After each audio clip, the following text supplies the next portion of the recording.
नमस्कार दोस्तों, स्वागत है आपका आपके अपने यूट्यूब चैनल स्पेशल एजुकेटर गौरव में। आज मैं जो आपके सप्लीमेंट्री एग्ज़ाम स्टार्ट होने जा रही है 17 तारीख से, उसका आईडीडी का पेपर नंबर 3 के इम्पोर्टेंट क्वेश्चन लेके आया हूँ विद आंसर के साथ। तो वीडियो को एंड तक देखना और चैनल को ज़रूर सब्सक्राइब करना। तो पहला क्वेश्चन है, एमडीपीएस के 2 क्षेत्र लिखिए। एमडीपीएस के लिखने 2 क्षेत्र लिखने हैं। तो एमडीपीएस का निर्माण प्रोफेसर जयचंद्रन, विमला और कुमार ने किया था। जो एमडीपीएस का निर्माण किया था जयचंद्रन, विमला और किसने किया था? कुमार ने किया था। इसमें 360 अवलोकन योग्य क्रियाएं हैं और 18 कौशल क्षेत्र हैं। कितने कौशल क्षेत्र हैं? 18 कौशल क्षेत्र हैं। एक कौशल में 20 क्रियाएं, तो टोटल कितने हो गए? 360 अवलोकन क्रियाएं हैं। पहला है सकल शारीरिक क्रियाएं और दूसरा है सूक्ष्म शारीरिक क्रियाएं। सकल का मतलब तो है जिसमें चलना, कूदना, उठना, बैठना, और सूक्ष्म शारीरिक क्रिया मतलब छोटी मोटी गतिविधियाँ जैसे सुई में धागे पिरोना, ये क्या होती हैं? सूक्ष्म शारीरिक क्रियाएं होती है। दूसरा क्वेश्चन है, आकलन किसे कहते हैं? आकलन किसे कहते हैं? आकलन का शाब्दिक अर्थ है वास्तव निर्धारण करना, जो किसी विशेष लक्ष्य की ओर क्या करता है? अग्रसित करता है। आकलन का जो शाब्दिक अर्थ है वास्तविक निर्धारण करना, जो किसी विशेष लक्ष्य की ओर क्या करता है? अग्रसित करता है। आकलन किसी व्यक्ति विशेष की वर्तमान क्रियात्मक क्षमता की जानकारी देता है। आकलन करता यह जानना चाहता है कि व्यक्ति में कितनी क्षमता बची हुई है तथा कार्य करने का वर्तमान स्तर क्या है तथा कार्य को कहाँ तक वह व्यक्ति संपादित कर सकता है। आकलन के द्वारा अपन जो भी व्यक्ति है उसके वर्तमान में उसकी क्रियात्मक क्षमता क्या है और उससे कितनी क्षमता और व्यक्ति में बची हुई इसका पता चलता है, तथा जो उसका कार्य करने का वर्तमान में करंट लेवल क्या है उसका पता चलता है।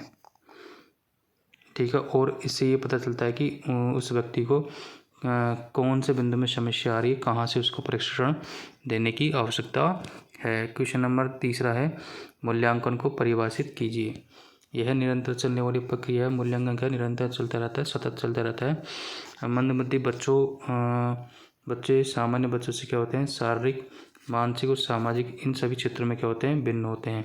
जो मंदबुद्धि बच्चे होते हैं शारीरिक रूप से भी और मानसिक रूप से, सामाजिक, तीनों रूप से क्या होते हैं? ये इन सभी क्षेत्रों में क्या भिन्न होते हैं। इन बच्चों को जल्दी पहचानने की आवश्यकता होती है तथा उचित शिक्षण और प्रशिक्षण देने की आवश्यकता होती है। तो मंदबुद्धि बच्चे होते हैं, इनको जितना जल्दी अगर पहचान लिया जाए, इनकी आवश्यकताओं का पता लगा लिया जाए तो, और उस उचित शिक्षण और प्रशिक्षण जितना जल्दी जाएगा उतना जल्दी फायदेमंद साबित होता है इन बच्चों के लिए। अगला, औपचारिक व अनौपचारिक आकलन में अंतर। औपचारिक व अनौपचारिक आकलन में अंतर। तो औपचारिक आकलन में क्या किया जाता है? छात्रों के ज्ञान का आकलन किया जाता है कि छात्रों को कितना ज्ञान है, जबकि अनौपचारिक आकलन में छात्र की प्रगति पर नज़र रखी जाती है। छात्र की प्रगति, जो प्रोग्रेस होती है, उस पर क्या नज़र रखी जाती है। अगला है, औपचारिक में क्या होता है? ग्रेडिंग प्रणाली क्या की जाती है? औपचारिक में ग्रेडिंग प्रणाली का इस्तेमाल किया जाता है, जबकि अनौपचारिक में ग्रेडिंग प्रणाली का इस्तेमाल नहीं किया जाता। अगला है, औपचारिक में छात्र के प्रदर्शन को मानदंडों के आधार पर मापा जाता है, जबकि इसमें अनौपचारिक में छात्र के प्रदर्शन का व्यक्तिगत रूप से मूल्यांकन किया जाता है। छात्र जो भी प्रदर्शन करता है, जो भी कार्य करता है, उसका क्या किया जाता है?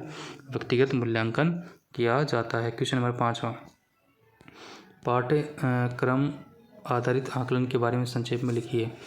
पाठ्यक्रम आधारित मूल्यांकन क्या एक प्रक्रिया है? ठीक है, करिकुलम बेस्ड असेसमेंट, जो सीधे सिखाई गई सामग्री से चयनित शैक्षणिक सामग्री का उपयोग करती है।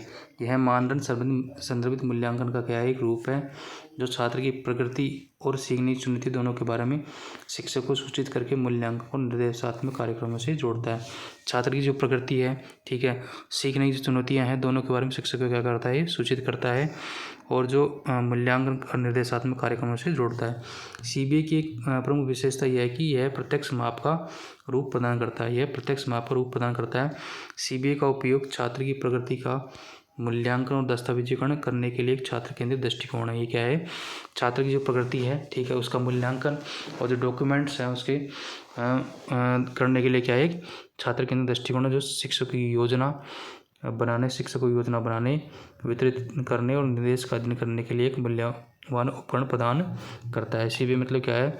छात्र की जो प्रगति है उसका मूल्यांकन करने के लिए और जो छात्र का दस्तावेजीकरण है उनका केंद्र दृष्टिकोण है। शिक्षक इससे क्या योजना बनाता है, वितरित करता है और निर्देश है उनको अध्ययन करने के लिए क्या मूल्यवान उपकरण प्रदान कौन करता है, CBA करता है, करिकुलम बेस्ड असेसमेंट।